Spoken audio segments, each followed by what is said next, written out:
What's up, everybody? Welcome to Sector for Nerds, and welcome to another episode of Star Wars The Clone Wars Retro Discussions. Today we're going to be talking about Season 1, Episode 12, The Gungan General. This episode was directed by Justin Ridge and written by Julie Siege. The cookie for this episode: fail with honor rather than succeed by fraud. Before we get into the intro for this episode, make sure you guys like this video and subscribe to the channel. Help me reach 1,000 subscribers here on this channel. I've been working towards it for so long. It would mean so much to me if we can get there. Now, without any further ado, intro guy, take it away. Dooku held for ransom.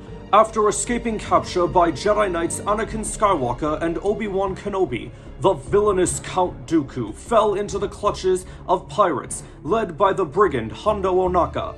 Eager to get custody of Dooku, the Republic agreed to pay Hondo a hefty sum in exchange for the Sith Lord. But Anakin and Obi-Wan had not counted on the treacherous cunning of Ohnaka and his band. Thank you, intro guy. But what did you mean that Anakin and Obi-Wan had not counted on the treacherous cunning of Ohnaka and his... Oh, because they're in prison, right? Should have seen that one coming. And not only are they stuck in prison, but they're stuck there with frickin' Count Dooku. There's really two big parts to this episode, and there's Obi-Wan, Anakin, and Dooku trying to get out, obviously, before the Republic arrives with the ransom. And then you have the Republic side of things, the people who actually are delivering the ransom, and one of them is Jar Jar. Not voiced by Ahmed Best like last time. This time he was voiced by B.J. Hughes. I thought B.J. Hughes did a decent job with the voice, but I mean, come on, like Ahmed Best, Jar Jar. I feel like it's hard for any, actor or voice actor to have to, come in and play a role that was already filled before by someone else. So I always, I'll give people a little bit of credit for, at least putting in the effort. And I don't think that BJ did a bad job. I just think that, if I would have had to have chosen, I obviously would have chosen Ahmed, because he's the OG, Ooh, one of the things that I real quickly wanted to talk about with this intro. This is the first episode that they actually play that theme that we hear at the beginning of the movie. The theme before, it's a much lighter tone, but here it was they took the music from that movie intro and they started inserting it in the episodes. And this was week 1 of doing it. But Jar Jar isn't traveling alone. He's traveling with Senator Karras as well. And I sat there, I remember we were talking about it last week, right? Why would they put Jar Jar with Senator Karras? Oh, maybe this is a chance for Jar Jar to get some experience working with other people other than Padme. And then within one of the first lines that Senator Karras says in this episode as they're getting ready to land is, the last time I went on one of these ransom missions, I spent 3 weeks in a dungeon. And I remember as a kid growing up, watching this episode at 8 years old, I watched that and I went, oh, that's why they put them together. They put the 2 least qualified people together to go and capture the head of the Separatists. I see your game, Pelps. I see your game. Did the Jedi not have any objections to this, though? Yoda and Mace Windu just sitting there oh, yeah, okay, that's a fine idea, let's do it. How did no one question this plan? It's why not send Padme? Why not send Bail? Why not send, anybody? And then, of course, Jar Jar ends up being Jar Jar and causes the ship to crash because our boys were betrayed. But not by Hondo. To Hondo's knowledge, they're supposed to arrive with the ransom because they've captured now Anakin and Obi-Wan. They're thinking okay, first we'll get the ransom for Dooku, then we'll get the ransom for the Jedi. But Turk ends up getting greedy and he wants the spice for himself and for his boys. So he sends one of them out to go and shoot the ship down. And in the process, Senator Karras ends up dying in the crash. Same with the pilots. So that then meant that Jar Jar Binks was the highest ranked person there. But kind of switching gears a little bit to the Anakin, Obi-Wan, Dooku side of things. One of the reasons why I enjoyed this episode is because we get those interactions with Anakin and Obi-Wan and, the main bad guy of the show, or one of the main bad guys of the show. And it's kind of putting them all in a room together, being able to have conversation without them actually trying to kill each other. And they make 2 big escapes in this episode. And one of the moments at the first part of it where Dooku's do control your protege's insolence so I could concentrate. And Obi-Wan's Anakin, control your insolence. The Count is concentrating. Don't you think our priority should be escape first, eat second? Do control your protege's insolence so I can concentrate. Anakin, What? control your insolence. The Count is concentrating. Always gets me to laugh every time. And then, like, Obi-Wan will compliment Dooku, and then later on when Obi-Wan uses the mind trick on the guard, Dooku compliments him, and it's again just like these interactions with these characters that you normally wouldn't see. Well done, if I do say so myself. Most impressive.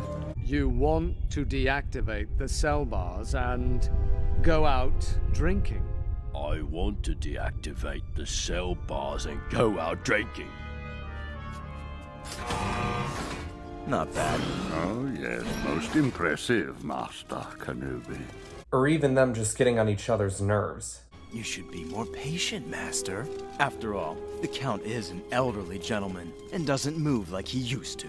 I suppose you're right. But another crucial thing that happens with these guys in this episode is Obi-Wan attempts, well, not only makes an attempt, but succeeds in saving Count Dooku from dying. Because, like, once they're climbing that wall, right, and the pirate shoots them down, and you might think they're like, well, why would Obi-Wan save him? Like, what sense does that make? Like, he's a Sith Lord. He's the bad guy. Now, I'm sure some people might argue, like, oh, well, because it's Qui-Gon's master and maybe Obi-Wan does have a little bit of respect for him. He doesn't want him to die. I don't think it's necessarily that. I think what it was ultimately is that Obi-Wan is a true Jedi. I've always said that about Obi-Wan. There's even proof of that at the end of this episode as well, but I just think him saving Dooku was more like, I'm not just gonna let someone die. So they get recaptured by Hondo twice. But now switching gears to Jar Jar a little bit. Jar Jar in this episode, I think proved, like, while he is clumsy, he kind of has an idea of what he's doing at times. You know what I'm saying? The clones pointed it out too. Like, Jar Jar's idea to, like, let's hide in these geysers, and the clones were very hesitant of it, like,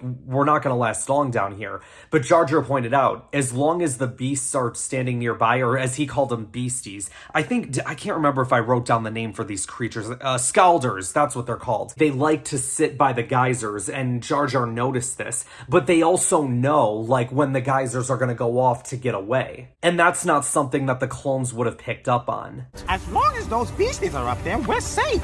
When they run, we run. Misa knew it was safe since the beasties are nearby. And then Jar Jar comes up with the idea of, like, well, let's ride the beasties into battle and let's go get the spice back. Because the clones were just going to sit there and be like, all right, let's just wait for the Republic to send a rescue party. And Jar Jar's like, no, Annie and Obi are waiting for us to deliver the spice. And I love how he calls them Annie and Obi. So Jar Jar really does pull through in this episode. I think, like, the last one that he has where he just, like, slips on the soldier, like, I don't think that was necessarily intentional. But that's the thing with Jar Jar. Like, he's very, obviously he's very clumsy, right? That's just who he is. But he is also smart. I mean, he knew where to go in the Phantom Menace, right? Like, when he goes to the Gungan city, they're deserted, and he's like, when in trouble, Gungans go to second place, or sacred place, one of the two. But at the end of the day, my point is, he knew where to find them. When in trouble, Gungans go to sacred place. And then Turk ends up lying to Hondo, like, the Republic didn't send a ransom, they sent an army. And Hondo gets, like, super pissed off. He's like, look, I didn't want to hurt anybody. I didn't want to torture anyone. But now, just even in a galaxy at war, you hope to find some sort of honor. And that's the funny thing about Hondo to me. Him capturing the Jedi very much felt like dishonorable. Because it's like, he's already getting his ransom for Dooku. Why would you then try to press your luck and get more? Because he's greedy. You know what I'm saying? But in his mind, it's like, I don't want to kill anyone. Like, I just want to get my money and then we're good. And then so that leads to the scene where Hondo tortures Anakin and Obi-Wan. And Anakin, like, keeps trash talking Hondo. And then, like, as, like, Hondo's pulling out the remote or whatever, Obi-Wan, like, Anakin, this may not be the best time to speak at all, Anakin. And then, like, they start getting tortured. It wasn't until Jar Jar crashes the tank into another tank, crashes into the power generators for Obi-Wan and Anakin to finally get out of that. What happened to the power? I was having fun. And that power going out as well also allows for Dooku to make his getaway. Obi-Wan and Anakin take Hondo hostage, and they're just like, all right, approach us, and he dies. And then all of a sudden there's some more tanks coming, but it's not just anybody, it's Jar Jar. Obi-Wan's like, good work, Jar Jar. Assuming the pirates still have Count Dooku to trade, they see the ship going away. Anakin's like, well, that answers that question. Obi-Wan tells Anakin to release him. And again, this is an example of Obi-Wan being a true Jedi. Because before they leave, it looks like they're about to get into another battle, and Hondo's like, hold on. And he's like, Jedi, after everything, you're just going to walk away? And Obi-Wan's like, look, we got nothing against you, man. We got no quarrel with you, and we don't seek revenge. And then it's like in that moment, Hondo kind of figures like, okay, I found that honor that I was looking for. Obi-Wan does remind Hondo that Count Dooku does not share their sense of honor, and he knows where he lives. And then that made me go like, oh, one of these days the Separatists are going to attack Florum and it ain't going to be good. We're all in trouble!